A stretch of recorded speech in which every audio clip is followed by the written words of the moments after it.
Hey everybody, today I'm going to be talking to y'all about the misconceptions of the factory farming of livestock. This is something that I feel very strongly about, and it's something that I think that there are a lot of controversies surrounding it in today's society.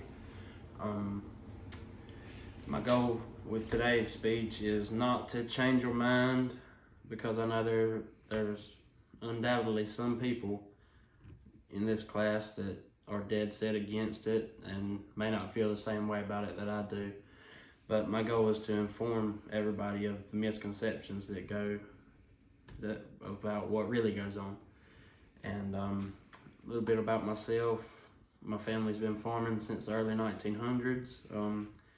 We farmed everything from corn to soybeans to tobacco to hay. In the 80s, we started raising cattle. And in the 90s, we built hog houses, and we contract through Smithfields, and we currently have about 4,000 pigs at our farm right now. The way I'm going to go about this is reading a couple quotes, and I want to respond to them. And at the end, maybe I've informed y'all, maybe I haven't. But here we go. The first quote says, that there is a widely held, unsupported assumption prompted by increased awareness of the horrors of factory farming used to continue to justify continued animal exploitation in a more palatable setting. Now, I feel like that is not at all the case. I don't feel like we are exploiting animals. I feel like people have to eat, and if you grass-fed your animals for food, we wouldn't have enough land to do that. Our animals are treated very nicely. They get fresh air. They get as much food and water as they want. And the majority of farmers that raise cattle and raise pigs, they take pride in their work. They take pride in the fact that they're the ones that are helping feed our country. Second quote is from an interview that I found online, and it's a local pig farmer, and here's what it says. With less than 2% of Americans making up the entirety of the farming community, most people are so disconnected from the land that they do not actually understand what is going on in the farming world. Support family farmer campaigns are the perfect example of this. People want to help and support local family farmers because they think that they are getting crushed by huge agricultural corporations. But according to the USDA, almost 97% of U.S. farms are family owned and operated. Now, there's a wide misconception that you have Smithfield, Prestige, Purdue, Tyson. They own the livestock.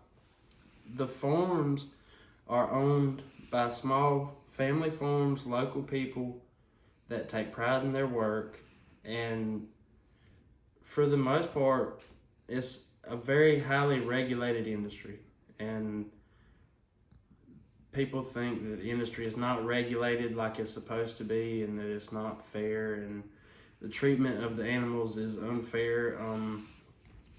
We have twice a month at our farm, we have a vet from Smithfield that comes out to check on all our animals, and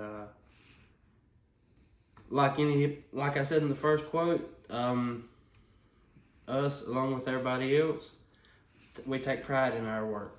We take pride in the fact that we're helping to feed the country. The last quote I want to share is, farmers are subject to a host of federal and state environmental regulations. Pig farmers work with officials at all levels of government to develop additional science-based rules to address reuse and management of valuable manure-based nutrients. I don't know how many of you have seen in the last couple of years the lawsuits that have been going on in the kind of the middle of the state,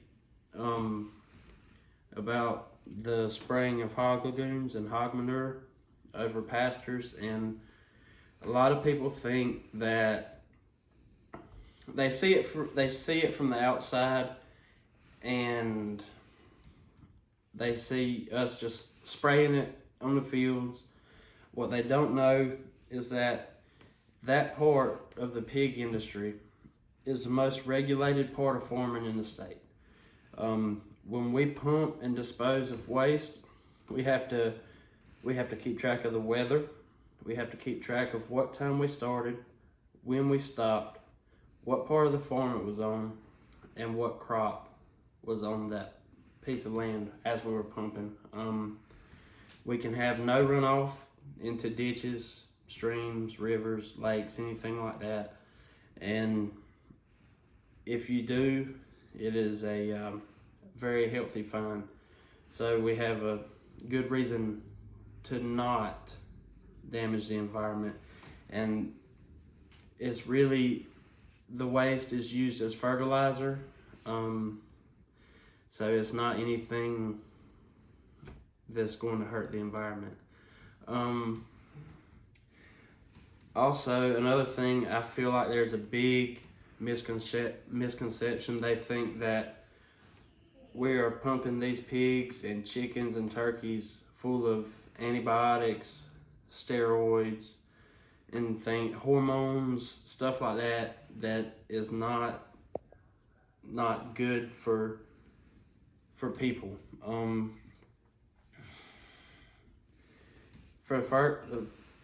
First off, there are antibiotics in the feed for the first 6 weeks that pigs and chickens are on the farm. After that, there's no antibiotics used, and that's just to help keep from getting them sick. And after 6 weeks, you have feed with no antibiotics, so it has time to get out of their system before human consumption.